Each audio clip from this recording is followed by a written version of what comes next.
उत्तरायणम् सूत्रभाष्यकृतौ वन्दे भगवन्तौ पुनः पुनः। ईश्वरो गुरुरात्मेति मूर्तिभेदविभागिने व्योमवद्व्याप्तदेहाय दक्षिणामूर्तये नमः। ॐ आप्यायन्तु ममाङ्गानि वाक्प्राणचक्षुः श्रोत्रं नभो बलनेन्द्रियाणि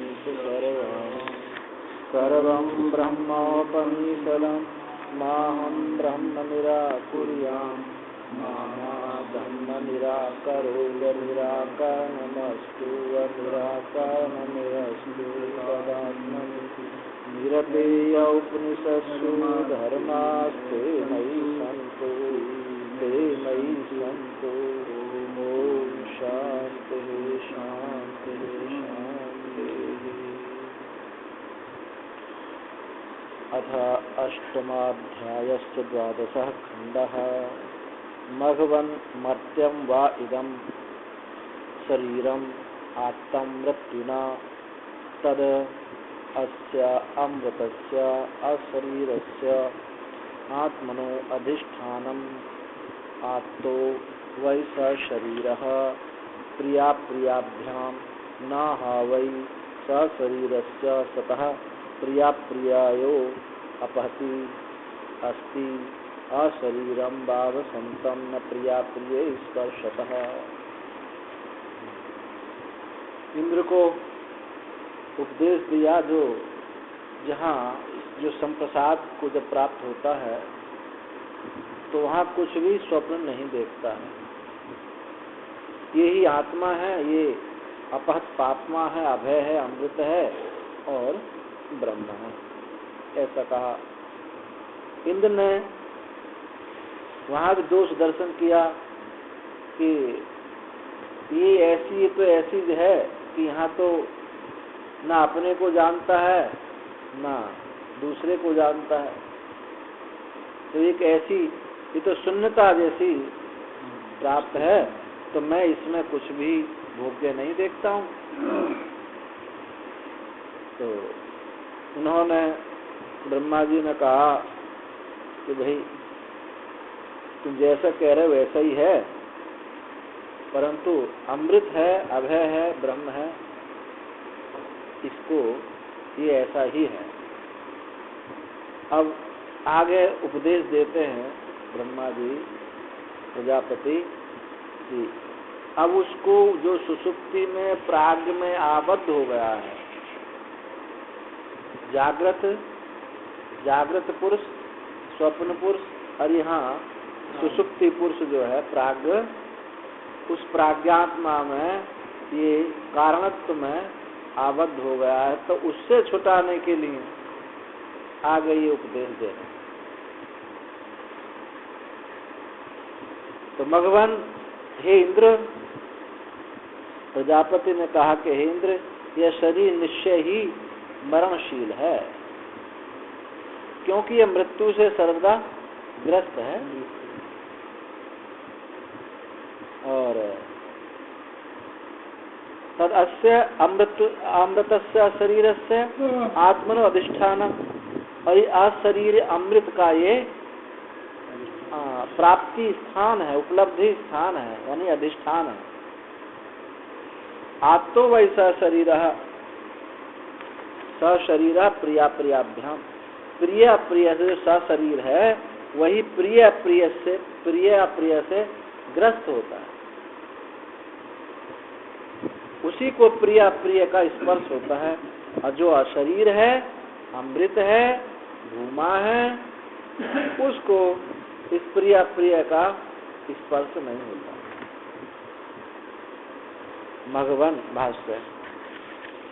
मघवन मर्त्यम वै मरण धर्मीदम शरीरम। हे इंद्र, मर्त्यम वै मरण धर्मी इदम शरीरम, यह शरीर जो है मरण धर्मा है, इसका धर्म तो मरने वाला है। यन मन से अक्षी आधार आदि लक्षण संप्रसाद संप्रसाद आत्मा मया उक्ता विनाशम एव अतीतो भवति। जो अक्षय आदि का आधार दृष्टा, अक्षय आधार लक्षण जो संप्रसाद लक्षण, जिसका संप्रसाद लक्षण वाला जो आत्मा है, जो मेरे द्वारा कहा गया था, विनाशम एव अतीतो, वो विनाश को ही प्राप्त हो जाता है। इति मन्यते, ऐसा जो तुम मानते हो कि जो सुषुप्त पुरुष है, संप्रसाद लक्षण अक्षय आदि का, नेत्र आदि का जो अधिष्ठान है, दृष्टा है, वो जिसको मैंने आत्मा कहा था, ब्रह्म कहा था, अमृत कहा था, वो तुमने कहा कि वो विनाश को ही प्राप्त होता है। तो उन्होंने कहा यदि तुम ऐसा मानते हो, जो ऐसा तुम मानते हो, शृणु तत् कारणम, उसमें कारण सुनो, क्यों ऐसा तुम मान रहे हो। यदिदम शरीरम वै यत् पश्यसि तद एतन मर्त्यम विनाशी। जो ये शरीर निश्चित रूप से जो तुम देख रहे हो, निश्चय ही जो शरीर तुम देख रहे हो, वह यह मर्त्य है, विनाशी है। अतस्य आत्म मृत्युनाग्रस्तम सततम एव, और वह मृत्यु के द्वारा ग्रस्त है, सतत, हमेशा मृत्यु से ग्रस्त है। कदाचित एवं म्रियते इति मर्त्यम इति उक्ते न तथा संत्रासो भवति। कदाचित एव, कभी मरता है ऐसा नहीं, सतत मरता है, ये सर्वदा मरता है, ये बात निश्चय है, इसमें कोई भी असत्यता नहीं, इसको सब स्वीकार कर लेते हैं, भैया मरना सबको है।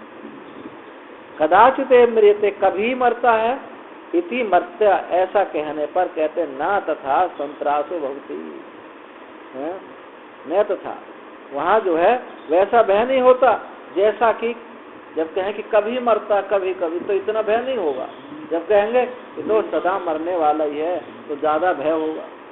इसलिए कहा कि ये सतत मरने वाला है, ये ऐसा नहीं है कभी मरता कभी नहीं मरता, हमेशा मरने वाला है। कदाचित म्रियते इति मर्त्यम, कभी मरता है, इति उक्ते, ऐसा कहने पर न तथा संत्रासा भवति, ऐसा त्रास, ऐसा भय नहीं हो सकता। यथा ग्रस्तमेव सदा व्याप्तमेव मृत्युना इति उक्तम, जैसा कि कहा जाए कि ये तो मृत्यु के द्वारा ग्रस्त है, मृत्यु से व्याप्त है, सर्वदा मृत्यु से व्याप्त है, ऐसा कहने पर उसको भय ज्यादा होगा।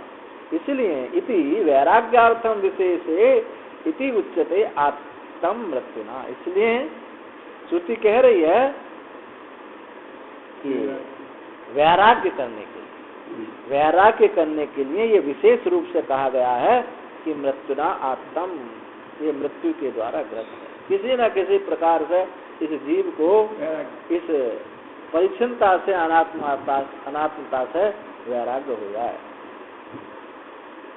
कथम नाम देहाभिमानतो विरक्तः सन्निवर्तते,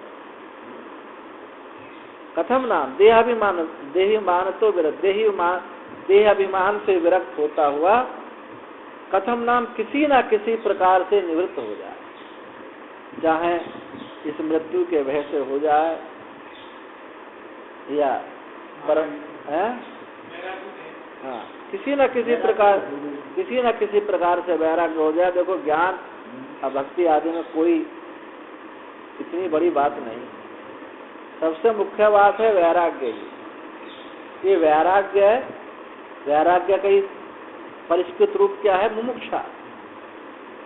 जिसको वैराग्य होगा, वास्तव में जिसको वैराग्य होगा, उसको गुरु की उपसक्ति भी होगी, गुरु की प्राप्ति भी होगी और उसको उपदेश भी मिलेगा।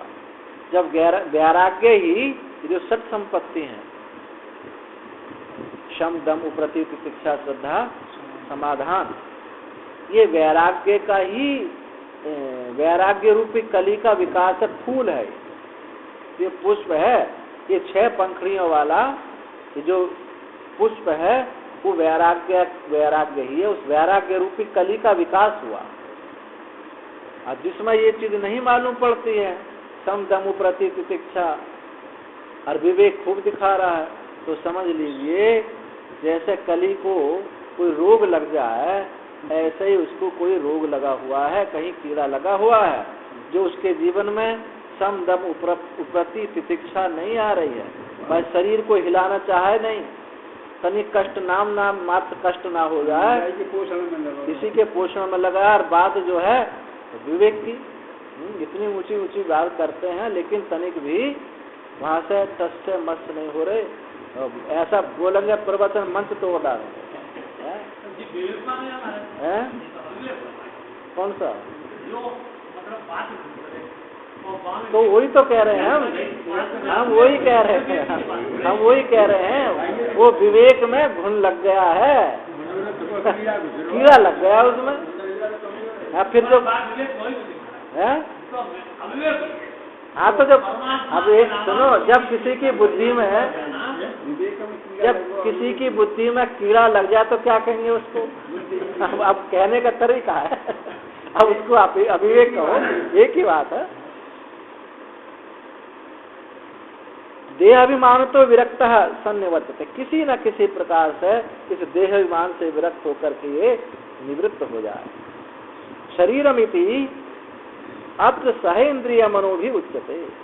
शरीर ये ऐसा नहीं, यही शरीर का मतलब यह है इंद्रिय मन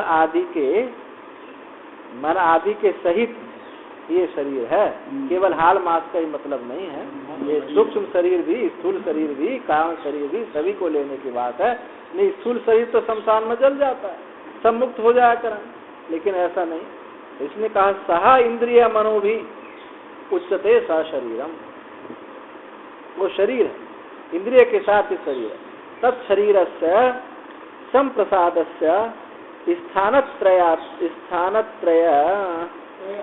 स्थानत्रया गम्यमानस्य अमृतस्य मरणादि देहेन्द्रिय मनोधर्म वर्जितस्य इति तत् तत्शरीर, जो शरीर है इस संप्रसाद का, जो इस संप्रसाद जो जीव है इसका जो शरीर है, स्थानत्रय, 3 स्थान का वर्णन, जागृत स्वप्न सुषुप्ति, 3 स्थानों से जाने वाला, 3 स्थानों से जाने वाले का अमृतस्य मरण आदि देह इंद्रिय मनोधर्म वर्जित है। इस अमृत का मन धर्म आदि से रहित, मन देह इंद्रिय मन मरण आदि से रहित इस संप्रसाद का जो शरीर है, ये शरीर जो है यही शरीर कहा गया है, मन बुद्धि मन इंद्रियों के सहित, अलग से कोई ये नहीं है, इनके साथ युक्ति ही इसको मानना चाहिए। अमृतस्य इति अनेन एव शरीर, अमृतस्य इति अनेन एव अशरीरत्वे सिद्धे। और अमृत का क्या सिद्ध होता है? अमृत जो है इस शरीर, अशरीर कहने से क्या सिद्ध हुआ कि ये अमृत है। और देहेंद्रिय मन धर्मा वाला युक्त होने से वो सशरीर है। जो इस संप्रसाद है जीव है, तीनों स्थानों में गमन करता हुआ मरण देह आदि से रहित होकर के यही अशरीर होता। पुनः अशरीरस्य इति वचनम वायुवादिवत् सावयवत्व मूर्तित्वे मां भूताम इति आत्मा। अब यहाँ मंत्र में कहा अमृतस्तद अस्य अमृतस्य शरीरस्य आत्मनो अधिष्ठानम। अब तो सशरीर प्रिया प्रियाभ्याम, तो 2 जगह कहा, पहले भी कह चुके और फिर कह दिया अमृतस्य शरीरस्य आत्मनो, यानी इस अमृत शरीर का जो ये शरीर है ये अधिष्ठान है, आयतन है, भोग का स्थान है। और फिर आगे कह दिया कि ये प्रिय प्रियो अपहति अस्ति अशरीरम, जो अशरीर है उसको प्रिय प्रिय का स्पर्श नहीं होता। तो कह रहे हैं भाष्यकार कि पुनः अशरीर से इति वचन, दोबारा अशरीर ऐसा जो वचन कहा है तो इसका क्या तात्पर्य है? तो जब पहले कह ही चुके हैं तो दोबारा कहने की क्या जरूरत है? तो कहा वायुवादिवत साव्यत अमूर्ति मत्वे मां भूताम आत्मा। कोई ऐसा ना समझ ले कि वायु आदि के समान सावयव होने से और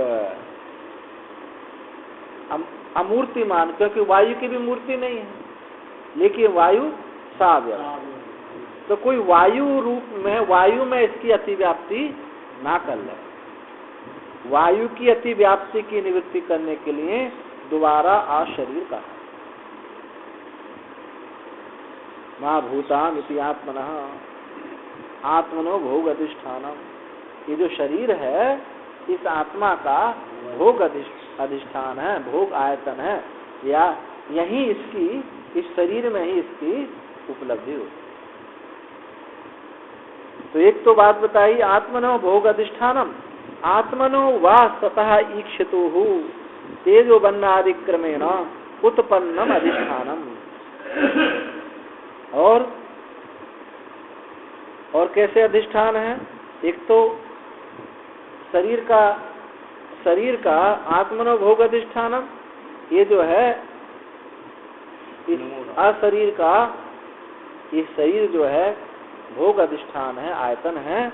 और दूसरा कहा आत्मनो वासता, इस सत आत्मा का जिसने ईक्षण किया था, ईक्षतु, उस ईक्षण करने वाले सत आत्मा का तेजो बनने आदि क्रमेण उत्पन्नम अधिष्ठानम।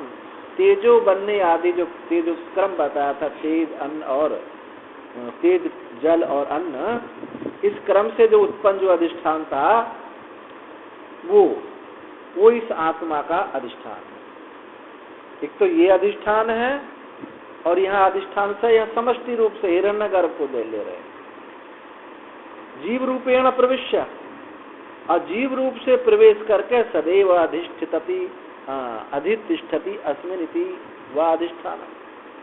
अथवा ऐसे समझो कि जीव रूप से उसमें प्रवेश करके सद ही अधिष्ठित हुआ है, ये अधिष्ठान। एक तो उपलब्धि स्थान होने से अधिष्ठान है, और ईक्षण करने के द्वारा उसी में वो अधिष्ठित हुआ। और तीसरी बात बताई कि जीव रूप से उसमें प्रवेश करके मैं सद का ज्ञान हुआ, मैं सत स्वरूप हूँ, तो इससे अधिष्ठान है। तो किसी भी प्रकार से आप समझें, इसे मुख्य रूप से यही बात ज्यादा समझ में आती है कि वो आत्म चेतन में इस शरीर में है, उसकी उपलब्धि होती है, यही इसका भान होता है। आत्मा को कहाँ स्थान है महाराज? हृदय, हृदय में। यस्य इदम ईदृशम नित्यम एव मृत्युग्रस्तम। वैसे आत्मा सर्वत्र है, जैसे आप यहाँ बैठे हो, फिरोजाबाद भी जाते हो, सब जगह जाते हो, लेकिन पूछा जाए सतीश जी कहाँ मिलेंगे? ओ घर में हो। नारसी में घर है, वो राजपाल मास्टर वाली के लिए उसमें मिल जाएगा, उसमें पता कर ले। हाँ, उपलब्धि स्थान है, सर्वत्र होते हुए भी वहाँ उपलब्धि होती है, इसलिए हृदय को कहा है। और कौन सा उपनिषद है? एक उपनिषद में हृदय दाईं तरफ है या बाईं तरफ? जो डॉक्टरों का हृदय होता है वो बाईं तरफ होता है, लेकिन अध्यात्म हृदय दाईं तरफ का है। अब उपनिषद का हम नाम भूल गए हैं। और ये इसी बात की पुष्टि महर्षि रमण ने की कि दाहिनी तरफ। और भी परीक्षण करना हो, जब किसी को तीव्र वासना हो रही हो तो आगे भी उसको रोक दिया जाए, नहीं बोला, तो दाहिनी तरफ ही कुछ बेचैनी हुई होती है। बाहीं तरफ तो बाद में होती है, जो हृदय जब ब्लड का प्रेशर जब बढ़ता है ना तेजी से, तब ये बाईं तरफ जो जिसमें पंपिंग होती है ये बाद में दिखाई पड़ती है। पहले दाहिनी तरफ ही एकाग्रता से देखेंगे तो दाहिनी तरफ ही होता है। उपनिषद में स्पष्ट कहा गया है, आप उसे लेकर मूर्धा के बीच में जो स्थान उसे हृदय कहा गया। ये आप जो शक्ति है उसमें स्पष्ट है कि आप उसे लेकर देख लेंगे, उसको भी देख लेंगे। वही आत्मा का निवास और तदया द्वारा तो वही उसका प्रवेश भी। हाँ, और वो भी है, ये भी आपने कहा तो हम ये तो चक्र है, ये मूल आधार, ये सब ये चक्र है, लेकिन इसका निवास इसीलिए यहाँ ध्यान किया जाए। हाँ, देखो ऐसा नहीं, इसको कहते ही नहीं, इसको दिल को जो रिएक्शन को आप अगर हम तो आप बता रहे हैं उसको महाराज, हमने तो कह दिया वो तो बाईं तरफ है, हम तो पहले ही कह दिए वो यहाँ ही है, वो अगर यही हृदय होता ना, यही जिसको तीर फाड़ होती है यही हृदय होता तो बदलने पर वो दूसरा हो जाया करता। वो इसलिए बाईं तरफ है, कहने का मतलब हृदय हृदय अयम, यानी जहाँ इसकी स्फूर्ति हो रही है वही हृदय। वो यहाँ भी हो सकता है, यहाँ भी हो सकता है, पर विशेष रूप से वो हृदय में बात कहने का मतलब यही है, वो यही उसकी उपलब्धि होगी और दाहिनी तरफ ही उसको उसका स्थान बताया।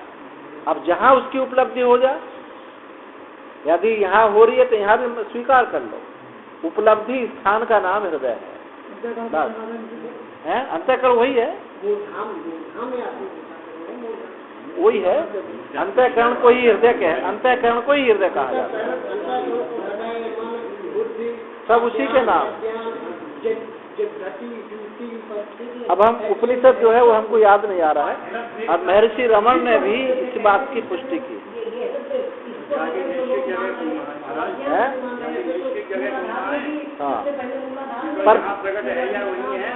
पर ऐसा है, कभी भी देखोगे उसका भान जो है नाभि से ऊपर ही होता है, नीचे पैर में नहीं होता, कहीं भी हो ऐसी बात नहीं है।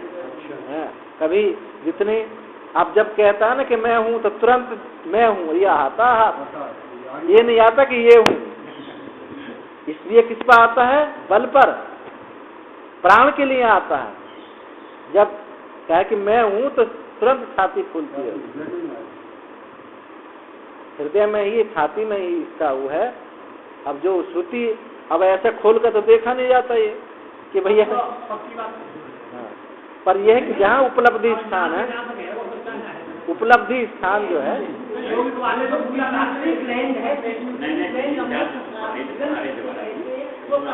वो देखो जो आप कह रहे हैं ऐसा नहीं है स्वामी, सुने ऐसी बात नहीं है, वहाँ भी श्रुति को गलत तो नहीं कह रही है। और संत भी ऐसे महापुरुष महर्षि रमन कोई सामान्य महापुरुष नहीं थे, ऐसे लोगों को नकारा नहीं जा सकता है कि, और जो आप कह रहे हैं वो भी गलत नहीं होगा, क्योंकि जो श्रुति कह रही है तो श्रुति तो अवश्य उसके मानने पड़ेगी। अब हमारे विचार में कुछ न्यूनता हो सकती है, उसकी अभिव्यक्ति जब हम ध्यान कर रहे हैं तो उसकी अभिव्यक्ति यहाँ हो रही है, तो यहाँ हमको स्वीकार करना पड़ेगा हृदय। पर सामान्य रूप से जो है ये वक्ष में ही दाहिने तरफ ही उसको स्वीकार किया जाए, क्योंकि ये कोई नहीं कहता कि मैं हूँ, छाती पीटता है।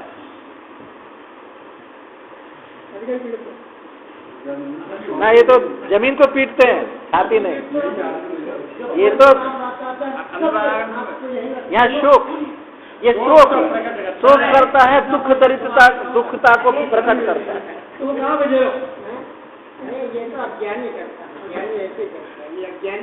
नहीं, ये तो ये अरे मैं तो मर गया, ये ज्ञानी करता यस्य इदम ईदृशम नित्यम एवं मृत्युग्रस्त, जिसका इस प्रकार ये अधिष्ठान है, शरीर जिसका ये है, वो नित्य ही मृत्यु से ग्रस्त है। धर्म अधर्म जनितत्वात् प्रिय प्रियवद अधिष्ठानम तद अधिष्ठितः तद्वान शरीरो भवति।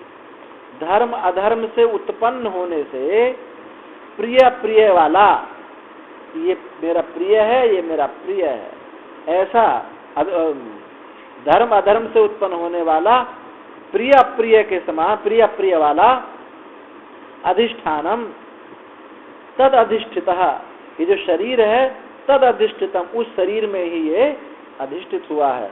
तद्वान शरीरो भवति, तब कहता है कि मैं शरीरी हूँ, मेरा शरीर है, शरीर वाला होता है कि मेरा शरीर। इस शरीर में ही धर्म अधर्म से उत्पन्न प्रिय प्रिय से युक्त होकर के अपने को कहता है कि मैं शरीर हूँ, ये मेरे हैं, ये मेरे प्रिय हैं, ये मेरे अप्रिय। अशरीर स्वभाव से आत्मनः तदेव अहम शरीरम शरीरमेव चाहम इति अभिवेकता। इस अशरीर अशरीर स्वभाव का, इस अशरीर स्वभाव आत्मा का, तद एव अहम शरीरम में, वह ही मैं शरीर हूँ, अशरीर एव च अहम, वह मैं ही शरीर हूँ और शरीर ही मैं हूँ। इति अविवेकता, ऐसा अविवेक से कहता है कि मैं शरीर हूँ और शरीर मैं हूँ और मैं शरीर, ऐसा जो है ये अविवेक से कहता है। अतः एव स शरीर सन आत्तो ग्रस्तः प्रिय प्रियाभ्याम, इसलिए सशरीर होता हुआ ही, शरीर वाला सशरीर वाला शरीर अभिमानी होता हुआ ही अत्तो ग्रस्तः, ये प्रिया प्रिय से ग्रस्त होता है। प्रसिद्ध में तब ये बात प्रसिद्ध ही है, तो आप सब इस बात को जानते हैं। तस्य च न ह वै सशरीरस्य सतः प्रिया प्रिययोः बाह्य विषय संयोग वियोग निमित्तयोः बाह्य विषय संयोग वियोगः ममिति मन्यमानः स अपहति विनाश उच्छेद संतति रूपयो नास्ति। और उसका, उसी अशरीर का, इस अशरीर सत का, शरीर से युक्त होकर के सत का, इसमें जीवात्मा का प्रिय प्रिय, बाह्य विषय संयोग वियोग के निमित्त, प्रिय प्रिय कैसे होंगे, निमित्त क्या बनेगा, बाह्य संयोग वियोग निमित्त प्रिय प्रियो, बाह्य विषय संयोग वियोग, बाह्य विषयों का संयोग और वियोग, बाह्य विषय संयोग वियोग, ममेति मन्यमाना, ये मेरे हैं ऐसा अपने को मानता हुआ, अपहति विनाश उच्छेद, अपहति विनाश उच्छेद, इस संतति रूप कैसी ये है जो प्रिय प्रिय है, क्या है, निरंतरता है। ये बाह्य विषय संयोग वियोग निमित्त से उत्पन्न प्रिय प्रिय की संतति रूप ये अपति विनाश उच्छेदा नास्ति, इसका विनाश नहीं कर पाता। इसमें बाह्य जितना भी सब ये घुसता है, बाह्य ही संयोग वियोग से ही आता है। जब तक इसी के लिए वैराग्य कहा जाता है। जब संयोग वियोग नहीं है बाह्य विषयों में, तो फिर वैराग्य, उसी को वैराग्य कहते हैं। तो इसलिए वैराग्य की भूमिका पे ही ये ज्ञान रूपी इमारत खड़ी है, भक्ति रूपी इमारत खड़ी है, वैसे संभव नहीं। तो संतति, सर्वदा संतति रूप से ये इसका विनाश उच्छेद नहीं होता है। तम पुनः देहाभिमानाद अशरीर स्वरूप विज्ञानेन निवर्तित अविवेक विज्ञानम अशरीर संतम प्रिया प्रिय न स्पर्शता। अब फिर इस देह अभिमान से उठ करके, देहाभिमानात, इस देहाभिमान से उठ करके अशरीर रूप विज्ञान से, इस अमृत विज्ञान से, अशरीर रूप विज्ञान से निवर्तित अविवेक ज्ञानम, इससे अविवेक जो ज्ञान है, इससे जब निवर्तित हो जाता है तो अशरीरम, उस अशरीर को, उस अशरीर होता हुआ उसको प्रिया प्रिय स्पर्श नहीं करता। इस स्वरूप के ज्ञान से ये अभिमान, इस अभिमान से उठकर स्वरूप के ज्ञान से वो अज्ञान की निवृत्ति हो जाती है। तब ये उसको प्रिया प्रिया स्पर्श नहीं करता। स्पर्शी प्रत्येकम संबंधते इति प्रियम न स्पर्शति अप्रियम न स्पर्शति इति वाक्यम द्वम भवति। जो स्पर्शी धातु है, इस धातु से प्रत्येक का संबंध है, यानी एक के साथ नहीं जोड़ो, सबके साथ। न प्रिया, कैसे, न प्रियम न स्पर्शति, प्रियम न स्पर्शति अप्रियम न स्पर्शति, प्रिय का स्पर्श नहीं करता है, अप्रिय का स्पर्श नहीं करता है। यदि दोनों को एक साथ लेते हैं कि प्रिय अप्रिय का स्पर्श नहीं करता, अर्थ तो स्पष्ट हो रहा है, परंतु एक समुदाय रूप में ना हो जाए, इसलिए दोनों का निषेध करने के लिए श्रुति कहती है। न मलेच्छ असुचि अधार्मिक ही से संभाषे तिथि यदवत। कैसे इसका प्रयोग है, अभी कहीं कोई स्मृति वाक्य रहा होगा, न मलेच्छा शुचि धार्मिक ही सह संभाषेति, तो कैसे इसका करना प्रयोग? न मलेच्छ सह संभाषेत, न अशुचि सह संभाषेत, और न अधार्मिका सह संभाषेत, ऐसा जोड़ो। इस प्रकार से इस स्पर्श को दोनों के साथ जोड़िए। धर्म अधर्म कार्य ही ते अशरीरता तु स्वरूपम इति, क्योंकि जो प्रिय अप्रिय हैं ये क्या है? धर्म अधर्म के ही कार्य है। अशरीरता तु स्वरूपम इति, जो अशरीरता है वो तो अपना स्वरूप है। इति तत्र धर्म अधर्मयो असंभवात् तत्कार्य भावो दूरत एव इति अतो न प्रिया प्रिय स्पर्श। वहाँ धर्म अधर्मी संभव न होने से फिर उनके कार्य, जब धर्म अधर्मी नहीं है तो उनके कार्य प्रिय प्रिय कैसे? उनका तो दूर से ही निषेध हो गया, वो प्रिय प्रिय उसको स्पर्श नहीं कर सकते, क्योंकि वो तो धर्म अधर्म दोनों से परे है। ननु यदि प्रियमपि शरीरम न स्पर्शतीति यन मघवतो उक्तम सुसुप्तस्थो विनाशमेव अपितो भवतीति तदेव इहापि आपन्नम।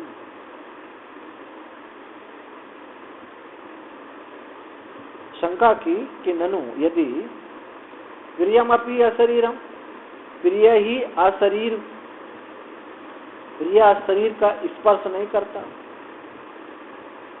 यदि जो मघवन इंद्र के द्वारा कहा गया था प्रियम अपि अशरीरम, वो अशरीर जो है वो प्रिय का स्पर्श नहीं करता, ऐसा कहा गया हो, यदि ऐसा कहें तो सुसुप्तस्थो विनाशम अपि अपीतो, तो सुसुप्ति में स्थित ये इंद्र ने कहा कि यहाँ मैं विनाश को ही देखता हूँ, क्योंकि सुसुप्ति में तो आनंद तो रहता है ना, प्रियता तो रहती है, अपने से एक होकर के प्रियता तो रहती है। तो प्रियम अपि अशरीरम, और जो अशरीर है, अशरीर प्रिय का स्पर्श नहीं करता, जो इंद्र के द्वारा कहा गया था सुसुप्तस्थो विनाशमपि, तो और सुसुप्त में स्थित जो विनाश को ही प्राप्त हो जाता है, उसी प्रकार से यहाँ भी सिद्ध हो जाता है। जैसे सुसुप्ति में कहा कि वो विनाश को प्राप्त होता मैं देखता हूँ, कोई भोग्य नहीं देखता हूँ, तो वहाँ जो प्रियता जो है अशरीर रूप हो गया है, वो प्रियता अशरीर को कोई स्पर्श वहाँ नहीं करती है, वहाँ तो उसके एक हो रही है। सुसुप्ति अवस्था में अलग नहीं हो रही, जैसे वहाँ तो एक हो रही है। प्रियम अपि अशरीरम न स्पर्शति, तो वह शरीर प्रिय को वहाँ स्पर्श नहीं करता, क्योंकि वो तो उसके एक साथ हो रही है।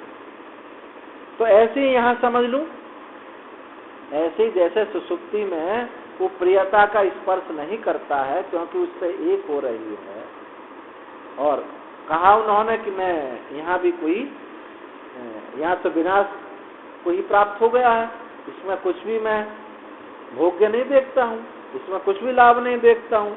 तो इसी प्रकार से यहाँ भी सिद्ध हो जाता है कि यहाँ भी ऐसे ही करा जाए कि प्रिय प्रिय जो है उस शरीर को स्पर्श नहीं करती। ऐसा मैं मान लूँ तो नहीं से दोषा कहते हैं, ऐसी बात ठीक नहीं है, क्योंकि धर्म अधर्म कार्यो हो शरीर संबंधिनो प्रिया प्रियो प्रतिषेध से विवक्षित। धर्म अधर्म कार्य का शरीर संबंधी, धर्म अधर्म कार्य प्रिय प्रिय जो है ये शरीर के साथ संबंध रखने वाले हैं, प्रतिषेध से विवक्षित, इसलिए इनका प्रतिषेध विवक्षित है। ये शरीर के साथ संबंध रख रहे हैं, वहां शरीर नहीं है सुसुप्ति, इसलिए वहां स्पर्श नहीं करता है, और यहाँ शरीर के साथ संबंध रखने वाले हैं, इसलिए यहाँ ये स्पर्श करेगा। अशरीरम न प्रिया प्रिय स्पर्शतः, जो अशरीरी है उसको अप्रिय प्रिय स्पर्श नहीं करते। यहाँ तो देह के प्रिय प्रिय का देह के साथ संबंध है, शरीर है तभी हमको अच्छा लग रहा है, तभी हमको कोई बुरा लग रहा है, और वहाँ शरीर नहीं है सुसुप्ति में, इसलिए प्रिय जो है उस अशरीर के साथ एक हो रहा है, इसलिए वो प्रिय उसको स्पर्श वहां नहीं कर सकता। और यहाँ शरीर के साथ संबंध है, वो देखने वाला अलग। हाँ हाँ, अलग भिन्न रूप से प्रिय तो है ना, ये मेरे प्रिय है, हाँ, तो वहाँ अलग नहीं है कोई।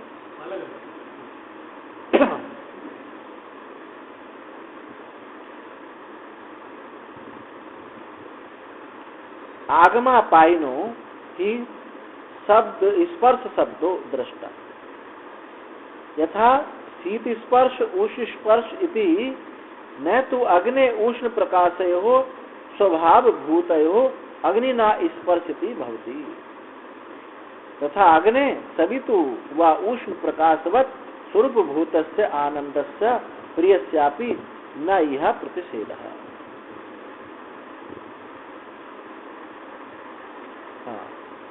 आगमा पाइनो ही, क्योंकि ये आने जाने वाले हैं, प्रिय प्रिय क्या है, आने जाने वाले। आगमा पाइनो ही शब्द स्पर्श शब्दों दृष्टा, जो स्पर्श शब्द जो है ऐसा देखा गया है कि ये आने जाने वाला है, आने कभी हमेशा रहता नहीं है। जैसे कि शीत स्पर्श और उष्ण स्पर्श, कभी ठंडे का स्पर्श है, कभी उष्णता का स्पर्श है, हमेशा एक जैसा नहीं रहता, आगमा पाया जाता है, कभी गर्मी है कभी सर्दी है। न तो अग्ने उष्ण प्रकाशयो स्वात्भूतयो अग्निना स्पर्शति भवति। जो अग्नि क्या है, अग्नि का उष्ण प्रकाश उसका स्वभाव है, उष्णता और प्रकाश उसका स्वभाव है, तो अग्निना न स्पर्शते, अग्नि के द्वारा वो स्पर्श नहीं होता है। अपना जो स्वभाव है, स्वरूप है कि अग्नि उसको स्पर्श करे, उसको उष्णता को अग्नि कहा जाए कि अग्नि उष्णता को स्पर्श कर ले, स्पर्श करे, ऐसा बात नहीं बन सकती, क्योंकि उष्ण प्रकाश स्वरूप स्वभाव भूत हो, वो तो दोनों उसके स्वभाव भूत हैं। अपने से अपने को कौन स्पर्श कराएगा, वो तो वो है ही है। तो अग्नि उष्ण प्रकाश स्वरूप भूतयो हो अग्नि नाना स्पर्शति भवति, अग्नि के द्वारा स्पर्श नहीं होता है। तथा अग्नि सवितु व उष्ण प्रकाश व, जैसे अग्नि का अथवा सूर्य का उष्ण प्रकाश वाले स्वरूप भूत का आनंद प्रियस्य यह नहीं प्रतिषेध। जैसे अग्नि और सूर्य उष्णता और प्रकाश के स्वरूप भूत होने से उसका स्पर्श नहीं कर सकते, ऐसे ही आनंद से प्रियस्यापि न यह प्रतिषेधा। इसलिए जो आनंद आत्मा है उसका भी, उस प्रिय का भी यहाँ निषेध नहीं किया गया है। क्यों? कि स्वरूप भूत का प्रतिषेध हो नहीं सकता। वो तो जो प्रियता है उसका स्वरूप होकर के कोई आदमी कहे कि भाई अपने पैरों को कंधा पर रखकर चलो, कर्तृकर्म विरोध, ऐसा नहीं हो सकता। जो अपना ही स्वरूप है, वो अपना ही स्वरूप है, वो कैसे उसको अलग रूप से हुआ। न यह प्रतिषेध, स्वरूप भूत का प्रतिषेध यहाँ नहीं किया जा सकता। विज्ञानम आनंदम ब्रह्म आनंदो ब्रह्म इत्यादि श्रुति है। विज्ञान आनंद है, ब्रह्म जो है विज्ञान आनंद रूप है, और आनंद ब्रह्म आनंद रूप है। ऐसे इन श्रुतियों से ये बात सिद्ध हो जाती है कि प्रिय प्रिय उसको स्पर्श नहीं करते, क्योंकि वो तो उसके स्वरूप रूप होकर के रहते हैं। यहाँ भी भूमैव सुखमित्वात्, और यहाँ भी कहा था इसी उपनिषद में भी कि भूमा ही सुख है, यो वै भूमा तत्सुखम ना सुखम ना अल्पम सुखेमस्ति। भूमा उसका सुख स्वरूप, तो उसका अन्य रूप से स्पर्श, जैसे सब जैसे स्पर्श आदि उस शब्द उस स्पर्श और शीत स्पर्श की तरह उसका स्पर्श नहीं हो सकता, क्योंकि उसका वो स्वरूप है। शंका, ननु भूमना प्रियस्य एकत्वे असंवेदत्वात् स्वरूपेण एव वा नित्य संवेदत्वात् निर्विशेषिति न इंद्रियस्य निर्दिष्टम नाहम खलु अयम संप्रत्यात्मानं जानाति अयम अहम अस्मीति नो एव इमानि भूतानि विनाशमपि तो भवति न अहम अत्र भोग्यम पश्यामि इत्युक्त्वा तद हि इंद्रस्य इष्टम यद भूतानि च आत्मानं न जानाति न प्रियम न च प्रियम किंचिद वेत्ति स सर्वांश लोकान् आपनोति सर्वांश कामान् येन ज्ञानेन।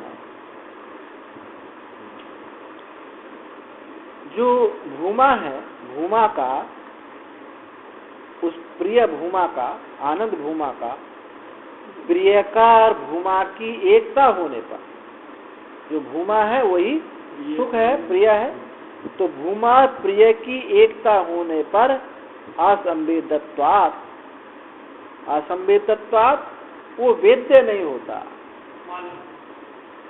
वो हमारा दृश्य नहीं होता। भूमा प्रिय की एकता होने पर असंवेदत्वात्, वो असंवेद होने की वजह से स्वरूपेण एवं वो स्वरूप ही है, स्वरूप से वो भिन्न नहीं है। नित्य अथवा नित्य संवेदत्वात् अथवा नित्य उसका या भूमा प्रिय की एकता होने पर ये असंवेद्यात् वो वेद्य नहीं होता, या ऐसा कहें कि नित्य संवेदत्वात् नित्य ही उसका न नित्य ही संवेद्य है, उससे कभी अलग होता ही नहीं। ये अन्वय व्यतिरेक से बात कही गई कि वो अवेद्य भूमार प्रिय का, भूमा प्रिय जो है एक होने पर वो असंवेद्य है, वो वेद्य नहीं होता। और फिर कहा नित्य संवेदत्वात् अथवा नित्य संवेद रूप से वो एक ही रहता है, अलग होता ही नहीं। इति निर्विशेषति, ऐसा जो निर्विशेषता है, न इंद्रिय से निर्दिष्टम, ये इंद्र को इष्ट नहीं थी, क्योंकि इंद्र तो कहता है कि मैं, उसने कहा कि मैं तो ना मैं ये हूँ सुसुप्ति में, ऐसा जानता हूँ कि ना मैं ये हूँ ना ये है, अपने को जानता है ना भूतों को जानता है, उसको ये निर्विशेषता इंद्र को इष्ट नहीं। सब देख रहे हैं, सब देख रहे हैं, परंतु इंद्रियों से देखना चाहते हैं। अब जैसे कहा जाए कि अब से भैया 100 साल पीछे ऐसा घोर कलयुग आएगा, आदमी जो है उनकी उम्र 20-20 साल हो जाएगी, 3-3 फीट के रह जाएंगे, तो क्या कहते हो, तुरंत क्या कहोगे, भाई हम तो रहेंगे नहीं, ये तो बोलते हो भाई हम ना देख पाए, भाई 50 साल बाद हम ना रह पाए। क्यों? क्योंकि आप इंद्रियों से देखना चाहते हैं, यही इंद्र की समस्या है। इंद्र भी यही कह रहा है कि मैं कुछ भी नहीं देखता था, मैं कुछ भी नहीं देखता था, ना अपने को जानता ना कोई दूसरे को जानता सुसुप्ति में, तो ऐसे ज्ञान को लेकर मैं क्या करूं। इंद्र तो सविशेषता को, उसको तो लोगों की प्राप्ति चाहिए, भोगों की प्राप्ति चाहिए थी, वो निर्विशेषता कहाँ चाह रहा है, और सुसुप्ति में निर्विशेषता है। तो न इंद्रिय से तदिष्टम, वो इंद्र का वो इष्ट नहीं है, इंद्र वो नहीं चाहता है। नाह खलु अयम संप्रत्यात्मानम, इस संप्रति इस आत्मा को प्राप्त करके जाना थी, अहम ये अयम अहम अस्मीति, ये मैं हूँ, अन्नो इमानि भूतानि, न अपने को जानता है न इन भूतों को जानता है, विनाशम एव अपीतो भवति, वो विनाश को ही प्राप्त हो जाता है। न हम अत्र भोग्यम पश्यामि, यहाँ मैं कोई भोग नहीं देखता हूँ, इन्होंने ऐसा कहा था। इत्युक्त्वा तदहा इंद्रस्य इष्टम यद भाति यद भूतानि च आत्मानं स जानाति न च प्रियम किंचित वेत्ति। वह इंद्र का, इंद्र के जो इष्ट है, इंद्र का इष्ट को, ये जो भूतों को और अपने को नहीं जानता, इन भूतों को और अपने को जो जानता है, नहीं जानता है, न च अप्रियम किंचित वेत्ति, और वो अप्रिय को कुछ भी किंचित वेत्ति, अप्रिय को नहीं जानता है उसमें। स सर्वान लोकान आपती, वो सब लोगों को प्राप्त करता है, सब कामनाओं को प्राप्त करता है, जिस ज्ञान से प्राप्त करना चाहता है वो ज्ञान इंद्र को इष्ट नहीं। जो भूत और अपने को जानता है, न च अप्रियम किंचित, कुछ भी अप्रिय को नहीं जानता है। और सब लोगों की प्राप्ति, सब कामनाओं की प्राप्ति इंद्र को इष्ट थी, इसलिए इस येन ज्ञाने न, इस ज्ञान से पूर्ण निर्विशेषता इंद्र को अभीष्ट नहीं है। सत्यमेतद इष्टम इंद्रस्य इमानि भूतानि मत्तो अन्यानि लोकाः कामाश सर्वे मत्तो अन्यहम एसाम स्वामी इति। ये बात ठीक कह रहे हो, सत्यमेतद इंद्र ऐसा ही इसी लोभ से वो आए थे। सत्यमेतद, यह बात ठीक है। इष्टम इंद्रस्य, इंद्र का ये इष्ट है कि इमानि भूतानि, ये सब भूत, मत्तो अन्यानि, मुझसे भिन्न, ये सब भूत मुझसे भिन्न, और लोका, लोक और काम सब मुझसे अन्य ही है, और मैं इनका स्वामी हूँ। ये बात इंद्र को इष्ट थी कि ये मुझसे अन्य हूँ और मैं इनका स्वामी हूँ। इंद्र ये बात चाहते थे। न तो एतद इंद्रस्य हितम, किंतु इंद्र का इसमें हित नहीं है। ये तो बात पहले से अनादिकाल से सबको प्राप्त है। किसी के पास थोड़ा पैसा, किसी के पास ज्यादा है। संपूर्ण लोकों की प्राप्ति कोई नहीं कर सकता है। आत्म रूप से ही संपूर्ण लोकों की प्राप्ति होगी, यानी जब पूर्ण संतोष होगा तभी सारे लोगों की प्राप्ति होती है। नहीं तो एक एक करके ये लोक मेरा है, ये लोक मेरा है, ये आश्रम मेरा, ये आश्रम मेरा है, और ये जो है एक एक करके एक सबको कोई प्राप्त नहीं कर सकता, क्योंकि ये अनंत है। ये जो कल्पना से उत्पन्न हुआ है, कल्पना की निवृत्ति होने पर ही समस्त कल्पनाओं की प्राप्ति है। और एक एक कल्पना करके, हाँ, एक ब्रह्मचारी था, वो बोलता पहले मैं सांख्य पढ़ूंगा, फिर योग पढ़ूंगा, एक एक ऐसा एक एक सब पढ़ूंगा और कुछ नहीं छोड़ूंगा, और तब मैं सर्वज्ञ हूँगा। तो हमने कही ये बस 70-80 साल होते हैं और तब तुम सर्वज्ञ हो गए। सर्वज्ञ की परिभाषा ये नहीं है। सर्वज्ञ की सर्वम जानाति एकम विज्ञातम सर्वम विज्ञातम भवति, एक को जानने पर सबका ज्ञान है, यही सर्वज्ञता है। और त्रिकालज्ञता भी, जो लोग कहते त्रिकालज्ञ, भाई भूत भविष्य की बात को जान ले त्रिकालज्ञ, वो तो गौण है। अरे वैराग्यवान त्रिकालज्ञ, वैराग्यवान ही ये त्रिकालज्ञ है, क्योंकि उसने जान लिया, भूत को जाना कि सब नष्ट हुआ है, और आगे भी जानता है कि शरीर है, हाँ, ये जानता है कि शरीर सब नष्ट होने वाला है, कोई अमर नहीं है। ये तीनों कालों की, भूत को, भविष्य की, वर्तमान, तीनों कालों को जानता है, इसलिए वैराग्यवान ही त्रिकालज्ञ है। और बाकी जो त्रिकालज्ञता है वो तो उस संपूर्णता को कोई जान नहीं सकता। एक लोग को, एक घर को जान सकता है, बस अपने क्षेत्र को जान सकता है। एक सीमित क्षेत्र में ही आगे पीछे का, भूत भविष्य वर्तमान को जानेगा, लेकिन संपूर्णता को कोई नहीं जान सकता। संपूर्णता तो यही है कि सब नश्वर है, एकम विज्ञातम सर्वम विज्ञाति विज्ञाति भक्ति, यही है मुख्य रूप से सर्वज्ञ।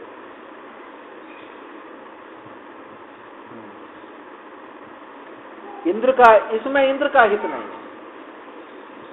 इंद्र तो भाई इतने लोग का, स्वर्ग का राजा तो है ही है वो। हितम च इंद्रियस्य प्रजापति न वक्तम, और इंद्र का हित तो प्रजापति के द्वारा कहना चाहिए। अगर प्रजापति भी यही बात कहते, हाँ, और क्या,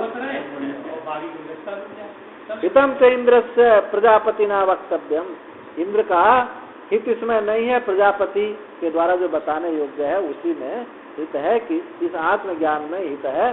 कौशिक की उपनिषद में कहा हिततम ब्रूहि, प्रतरदन ने कहा था कि इंद्र को कि हमें देवासुर संग्राम चल रहा था, तो देवों की सहायता के लिए मृत्यु लोक के राजा प्रतरदन गए थे और बहुत वीर थे। उन्होंने असुरों को परास्त किए और देवों की विजय हुई, जब थक गए थे, चूर चूर हो गए थे, तो युद्ध समाप्त हो गया। तो प्रत्यर्दन को कहा था इंद्र ने कि जो तुम मांगना चाहो मांग लो। उन्होंने कहा कि सहायता के लिए तो तुम हमको बुलाए हो, हमको क्या दोगे? नहीं, हम इसमें समर्थ हैं, हम इस बात में कि जो तुम मांगोगे हम देंगे। तो उन्होंने कहा कि हिततम ब्रूही, जो हिततम वस्तु है हमारे लिए। तो इंद्र ने वहाँ इस आत्मविद्या का उपदेश किया, क्योंकि इससे बढ़कर हितकर कुछ कोई है नहीं। हित वाली हो सकती है, हिततर हो सकती है, लेकिन हिततम वस्तु तो यही है। तो इसी में इंद्र का हित है। प्रजापति ने ऐसा उपदेश दिया। व्योम बद अशरीरात्मतया, व्योम बद अशरीरात्मतया सर्वभूत लोक कामात्मत्व उपगमेन या प्राप्ति तद हितम इंद्राया वक्तव्य। आकाश के समान शरीर होने से, आकाश के समान शरीर होने से सर्वभूत लोक काम आत्मत्व उपगमेन, संपूर्ण भूत लोक, और ये कामना है आत्म रूप से उपगम होने से, प्राप्त हो जाने से जो प्राप्ति है वही इंद्र का हित है। वो समस्त लोक काम जो है आत्म रूप से प्राप्त हो जाए, यही इंद्र का हित है। कोई एक लोक देने में इंद्र का हित नहीं। प्रजापति नाभिप्रेतम, यही प्रजापति का अभिप्रेत है। यही प्रजापति को मत है कि ये इसको आत्मज्ञान हो जाए तो समस्त लोगों की इसको प्राप्ति होगी। न तो राज्य प्राप्तिवत अन्यत्वेन, जैसे राजा को राज्य की प्राप्ति हो जाती है अन्य रूप से, ऐसा ही इसमें हित नहीं है। तत्रैवं सती कम केन विजानीयात् आत्मैकत्वे इमानि भूतानि अयम अहमस्मीति। वहीं इस प्रकार के आत्मेकत्व ज्ञान होने पर, एकत्व ज्ञान होने पर कम केन विजानीयात्, कौन किसको जाने, किसके द्वारा किसको जाने। जब आत्मा ही एक हो गया, आत्मा की एकता होगी तो कौन जानने वाला रहा, कौन जाने जाने वाला रहा, कौन केन कम है। ये जो मीमांसा का वो है, इसी कर्तव्यता केन कथम, ये सब समाप्त हो जाते हैं। इमानी भूतानी, ये कि ये भूत मैं हूँ, ये भूत मैं हूँ, ये सब कैसे इसको जानेगा कि ये भूत मैं हूँ, जब आत्मा ही हो एक हो गया। ननु अस्मिन् पक्षे स्त्रीभीर वा यानैर वा स यदि पितृलोक कामः स एकदा भवति इत्यादि ऐश्वर्य श्रुति अनुपन्ना। पीछे जो श्रुति आई थी कि जिसको ये विद्या प्राप्त हो जाती है वो स्वेच्छाचार कामाचार हो जाता है। वो स्त्री लोक की संकल्प करता है तो स्त्री उसके सामने उपस्थित हो जाती है, स्त्री लोकों में रमण करने वाला है, हाँ, सत्य काम हो जाता है। तो ये कहे कि ये जो यदि एकता होने पर, तो ये जो पीछे की जो श्रुति है, तो स्त्री लोक की प्राप्ति हो जाती है, भ्रातृ लोक की प्राप्ति हो जाती है, पितृलोक की प्राप्ति हो जाती है, सत्य काम हो जाता है, जो भी संकल्प करता है उसके सामने उपस्थित, ये तो श्रुति व्यर्थ हो गई सब। शंका की कि आपने एक आत्मा की एकता बताने पर ये जो श्रुतियां हैं वहां तो अन्य रूप से प्राप्ति बताई है, तो ये जो श्रुति है इत्यादि ऐश्वर्य श्रुति हो अनुपन्ना, ये ऐश्वर्य श्रुति है ये तो अनुपन्न हो जाएंगे, असिद्ध हो जाएंगे आत्मा के एकत्व होने पर।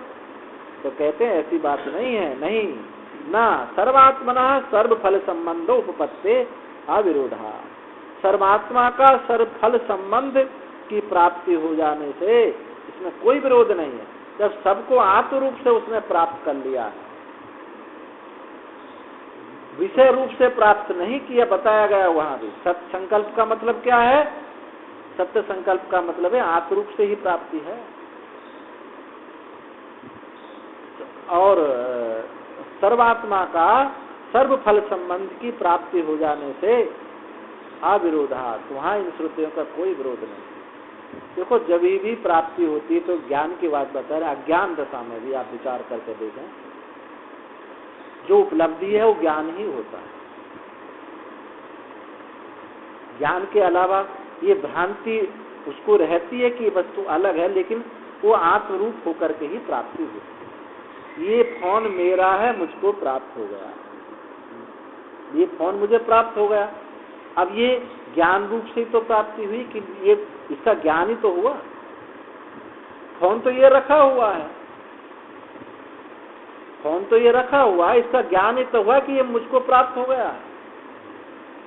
ये जो उपलब्धि है ज्ञान रूपी तो है, और उस आत्मा से ये एक होकर के रहा है, परंतु अविद्या बीज ये रहा कि ये अन्य है, ये भ्रांति बनी रही है, इसकी वजह से फिर प्रकट हो जाता है।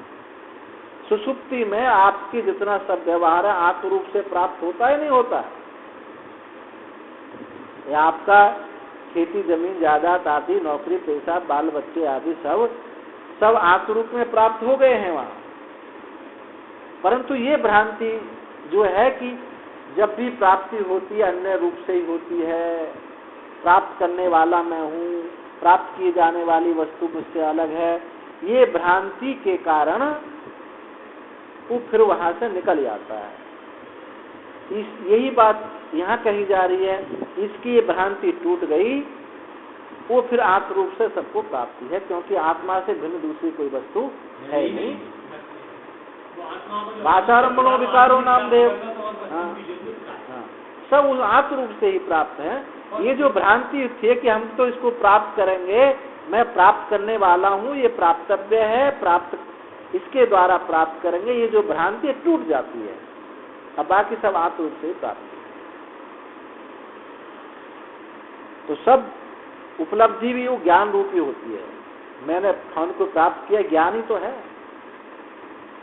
इसी उस ज्ञान में ये विषयता रूपी छाया है कि ये अलग है, विषय है, ये भ्रांति है, ये छाया, इसी की वजह से अपने को अलग मानने लगता। और मृद इव सर्व घट कर कुंडल आपती, मृद इव मृदिव सर्व घट घट करक कुंडल आदि आपती, जैसे मिट्टी के तरह सर्व घट करक यानी घड़ा कमंडल कुंडल आदि कूड़ा होता है इसमें, कूड़ा आदि की प्राप्ति होती है। मिट्टी रूप से ही सबको उसकी प्राप्ति होती है। सर्व घट करक कुंडल आदि आपती, उनकी प्राप्ति हो जाती है। ननु सर्वात्मत्वे दुख संबंधोपि स्यादिति चेत, सर्वात्म होने पर तो दुख का संबंध भी होगा। सर्वात्मा होने पर वो कहता दुख का संबंध होगा, इनको दुख है सब एक हो गए, तो ये चला कहाँ जाएगा?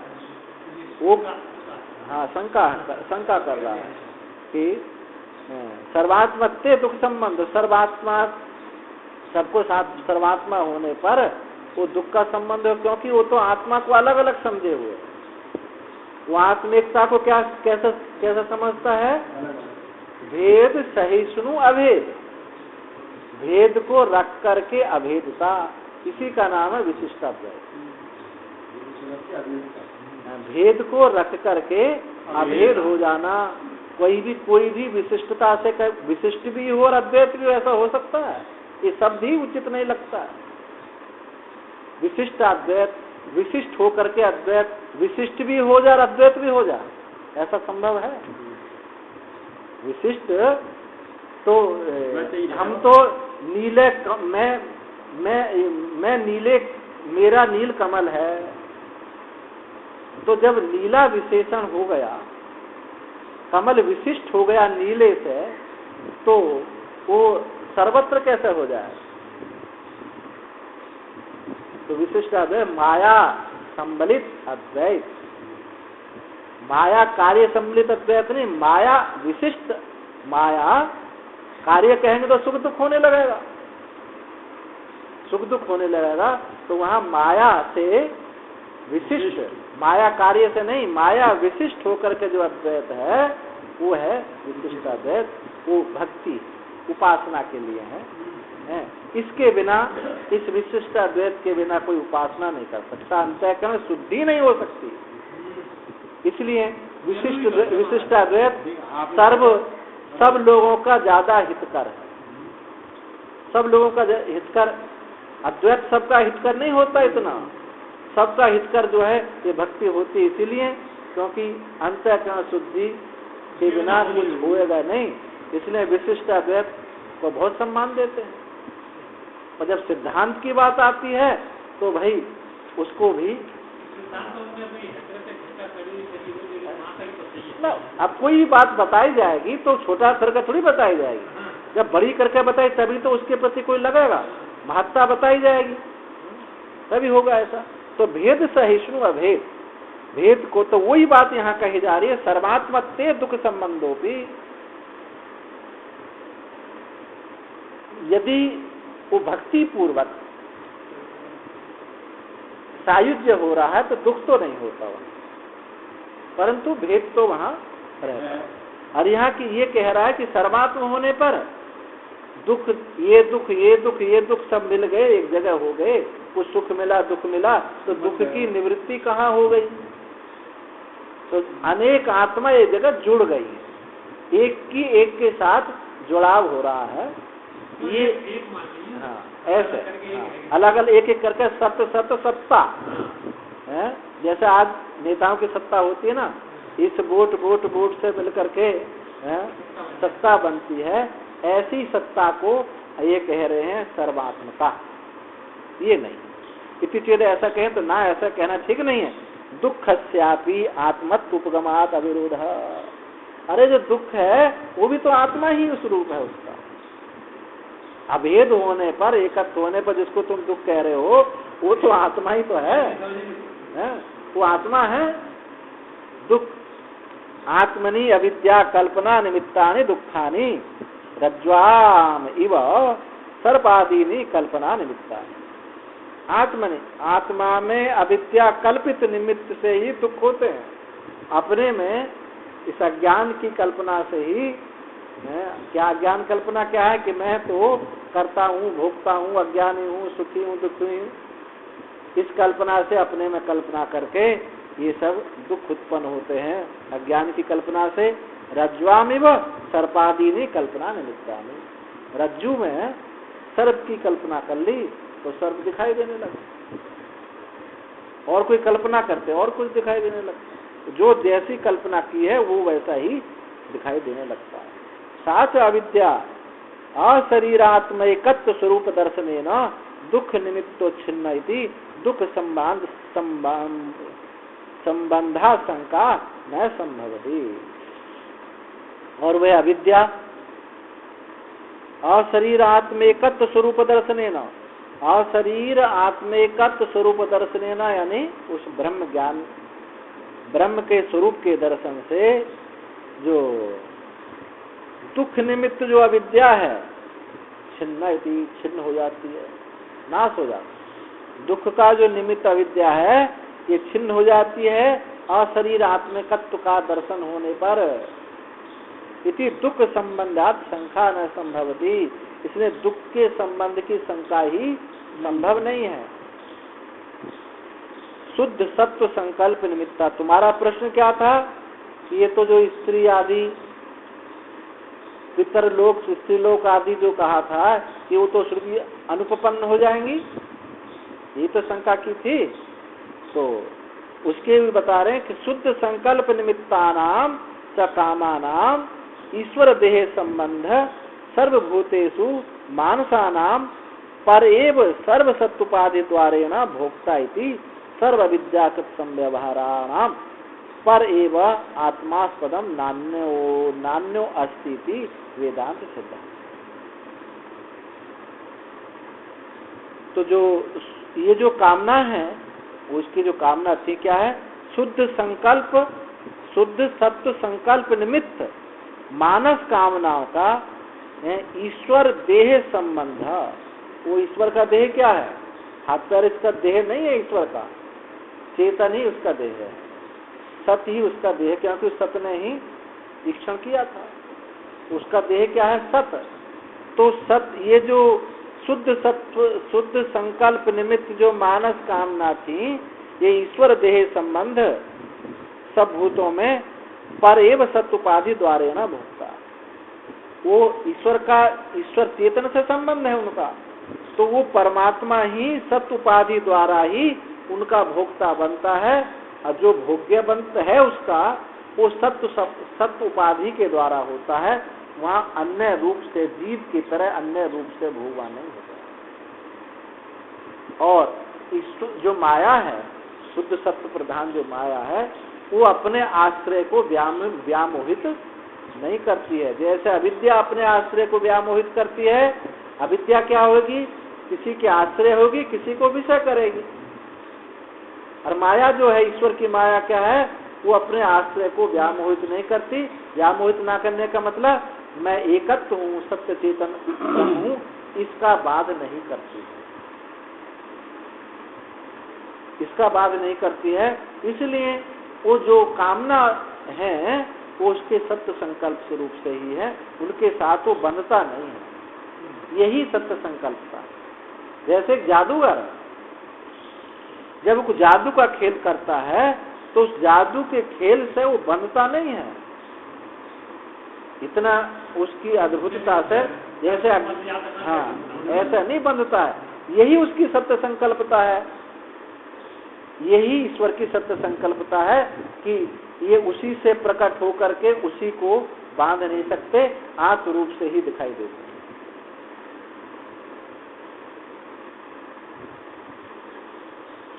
भोक्ता इति सर्व अविद्याकृत संव्यवहाराणा पर एव आत्मास्पदम, क्योंकि सब अविद्या का कृत जो व्यवहार है,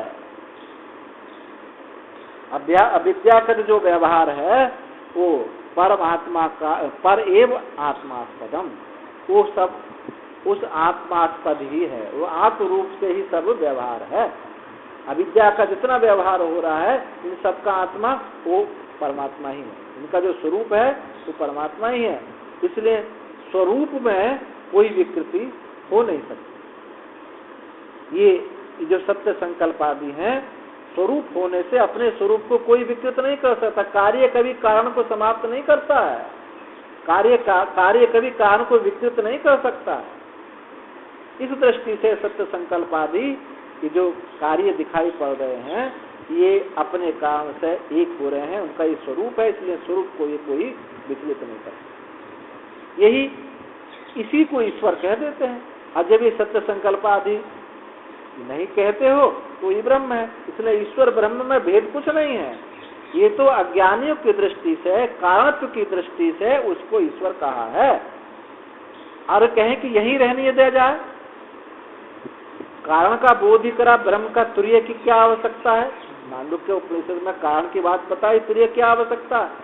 तो यदि दो प्रकार की श्रुतियां हैं, ये तो वायुमानी भूतानि जायन्ते ये न जातन है, जिससे सब होता है। और यहाँ कहा मांडुक्य उपनिषद में क्या है, नीचे से ऊपर को गया है, विश्व तेजस और प्राग। और वहाँ क्या है, ऊपर से नीचे आया है। जब ऊपर से नीचे आ रहा है तो वहाँ कोई बंधन नहीं हो सकता नहीं, क्योंकि स्वरूप को पकड़े हुए स्वरूप में स्थित हुआ, अन्य रूप में दिखाई दिया है। जब नीचे से ऊपर जा रहे हैं, उसको पकड़ना चाहते हैं, तो वहाँ किसी अवस्था विशेष में पकड़ने का, किसी अवस्था विशेष को पकड़ने की, कहीं पकड़ने की आशंका हो सकती है कि इसको पकड़ लिया, इसमें ठहर ना जाए। नीचे से जब ऊपर आप प्रवेश कर रहे हैं, उस तत्व में जा रहे हैं, तो वहाँ कोई इसको किसी में आबद्ध ना हो जाए, इसलिए इस कारण की निवृत्ति की गई। जीव की दृष्टि से कारण है, ईश्वर की दृष्टि से वो कारण थोड़ी। ईश्वर की दृष्टि तो अपने स्वरूप में स्थित है, ब्रह्म है। अज्ञानी कोई, ईश्वर कोई अज्ञानी नहीं है, ज्ञान स्वरूप है, तो अपने स्वरूप में स्थित है, वो ब्रह्म ही है।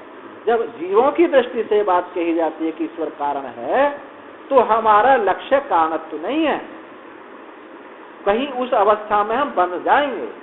इसलिए उस कारणत्व का निषेध करने के लिए उस ब्रह्म तत्व में, निर्विशेष तत्व में पहुंचाने की बात है। इसीलिए तुर्य की अपेक्षा है। हाँ, और उधर से जब ईश्वर की बात कही जा रही है तो ईश्वर ब्रह्म ही है, पर यहाँ से जब बात कही जाती है, इसलिए श्रुति में एक सर्वेश्वर, एक सर्वज्ञ, एक सर्वस्व प्रभाव ही भूतानाम, ये मांडुक्य के 2 श्रुतियों से मिलकर के प्राग का निरूपण हुआ है। वैसे प्रत्येक मंत्र में वहां ये बात कही गई। प्रत्येक मंत्र में क्या कहा गया? विश्व के तेजस, दोनों के मंत्र में सप्तांग एकोन विंशति मुखा है, 7 उसके अंग हैं, एक 19 मुख है। तो 19 मुख में क्या? 5 ज्ञानेन्द्रियां, 5 कर्मेंद्रियां, 5 प्राण और 1 मन। नहीं, कितना हो? अंत का 15 4 19। और सप्तांग में क्या है? द्विलोक उसका मूर्धा है, पेट उसका समुद्र है, पृथ्वी उसके चरण है, यानी विराट का वर्णन। तो विश्व को विराट में ले गए, विश्व को विराट में ले गए हैं। ऐसे ही प्राग में दोनों प्रकार की बात मिलती है। न कंचन कामम काम्यते, न कंचन स्वप्नम पश्यति तत्सु सुप्तम आनंद भुक प्राज्ञा तृतीया मात्रा। तो वहां ये जीव की दृष्टि से है, आनंद भुक सुसुप्ति की दृष्टि से है। और जहाँ ये श्रुति है, ये सर्वेश्वर, ये सर्वज्ञ, सर्वस्व प्रभाव से ही भूतानाम, ये जो मंत्र है ये ईश्वर की बात है। तो यहाँ दोनों फुट मिले हुए हैं। और वहाँ जो ये तो बेईमानी भूतानी जायन्ते ये न जाता न जीवंती, वहाँ जीव वाली बात नहीं है, वहाँ ईश्वर की बात है। तो वहाँ अज्ञानत्व तो नहीं, इसलिए कारण की निवृत्ति की गई। तो शुद्ध संकल्प उपाधि से भोक्ता होता, समस्त अविद्याकृत संव्यवहार जो है वो परमात्मा ही उसका आस्पद है। न अन्य अस्ति वेदांत सिद्धांत, अन्य नहीं है ऐसा वेदांत सिद्धांत है। अभी और पढ़ा है, बंद करें, बताओ। 10:10 है? हाँ, कहो पढ़ा ना तो थोड़ा।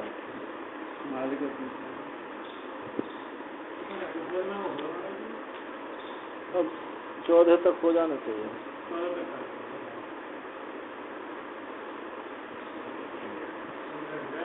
क्या करें? खत्म तो होना जिससे बहुत लंबा ना, वो तो पूरा तो नहीं होगा, वो तो नहीं होगा, थोड़ा बहुत लेना हो तो और ले लेते।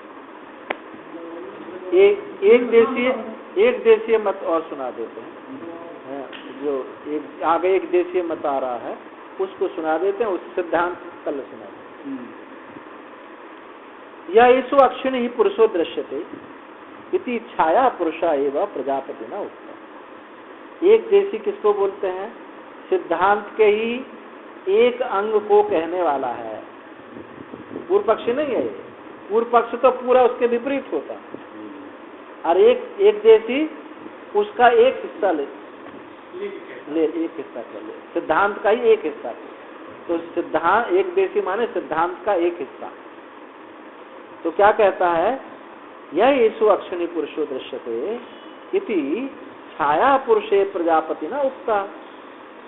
ये जो कहा था कि नेत्र में ये जो पुरुष दिखाई देता है, तो प्रजापति ने छाया पुरुषी इसको कहा। जो इंद्र समझा था वही कहा था,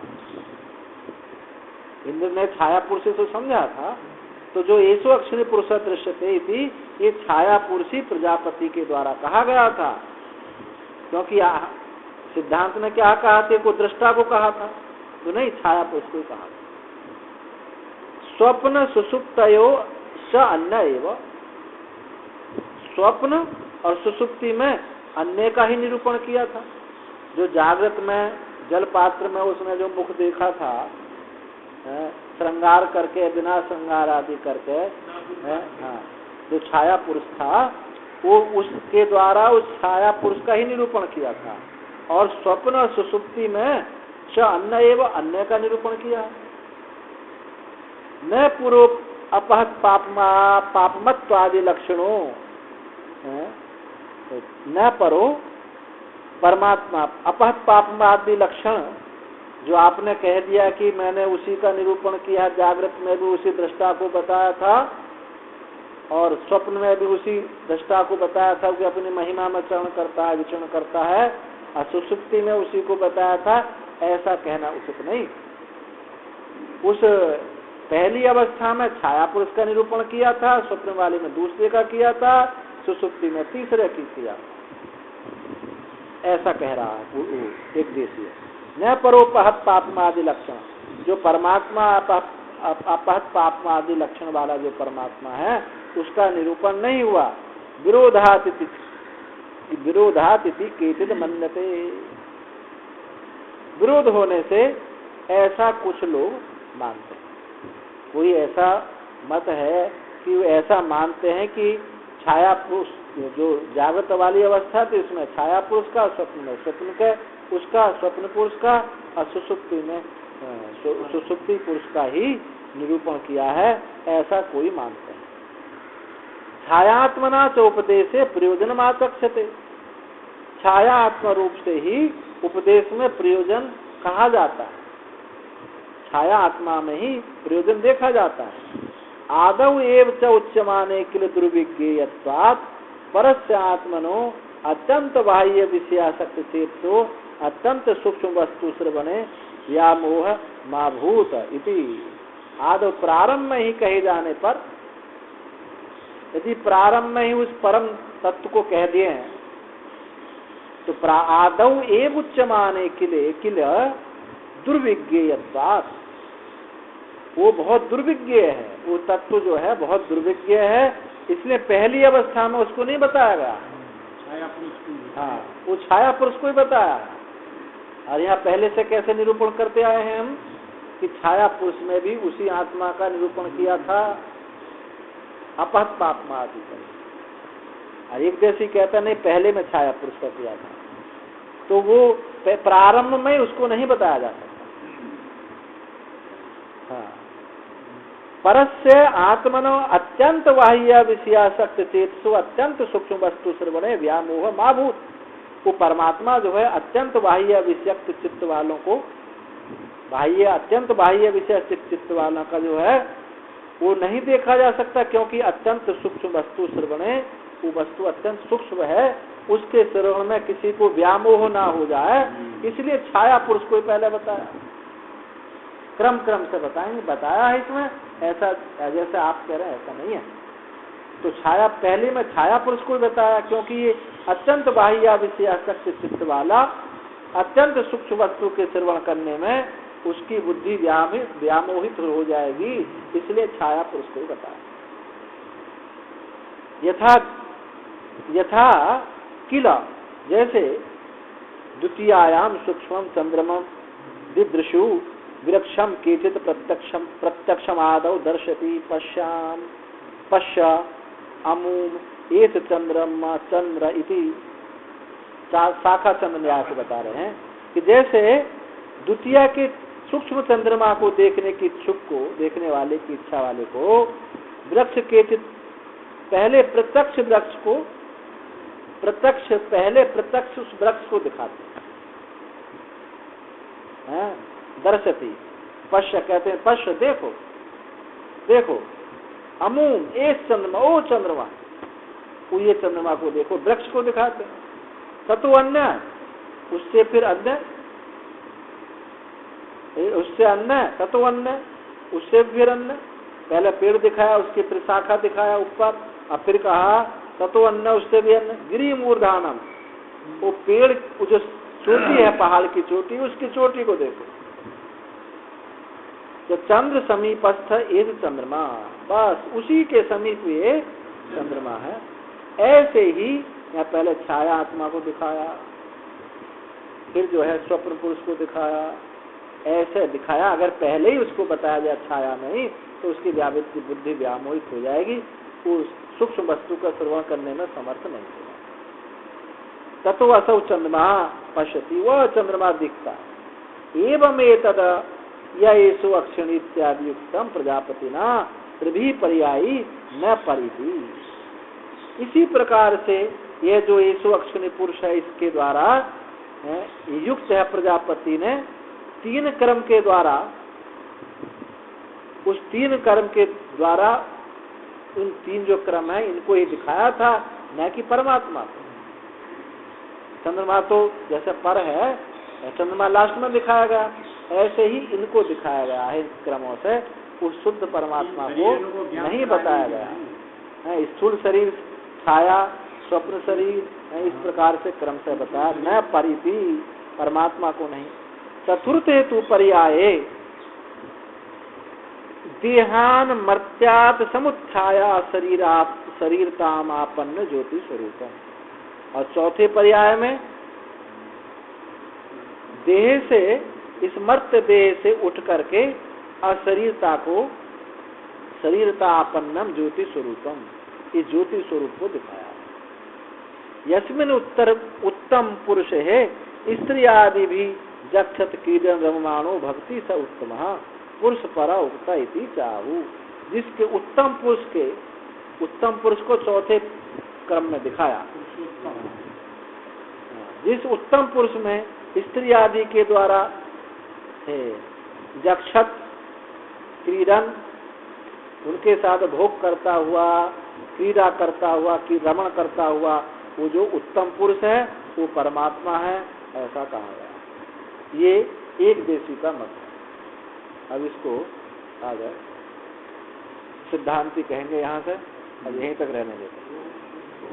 ओम पूर्णमदः पूर्णमिदं पूर्णात् पूर्णमुदच्यते पूर्णस्य पूर्णमादाय पूर्णमेवावशिष्यते। ओम शांति शांति। नारायण।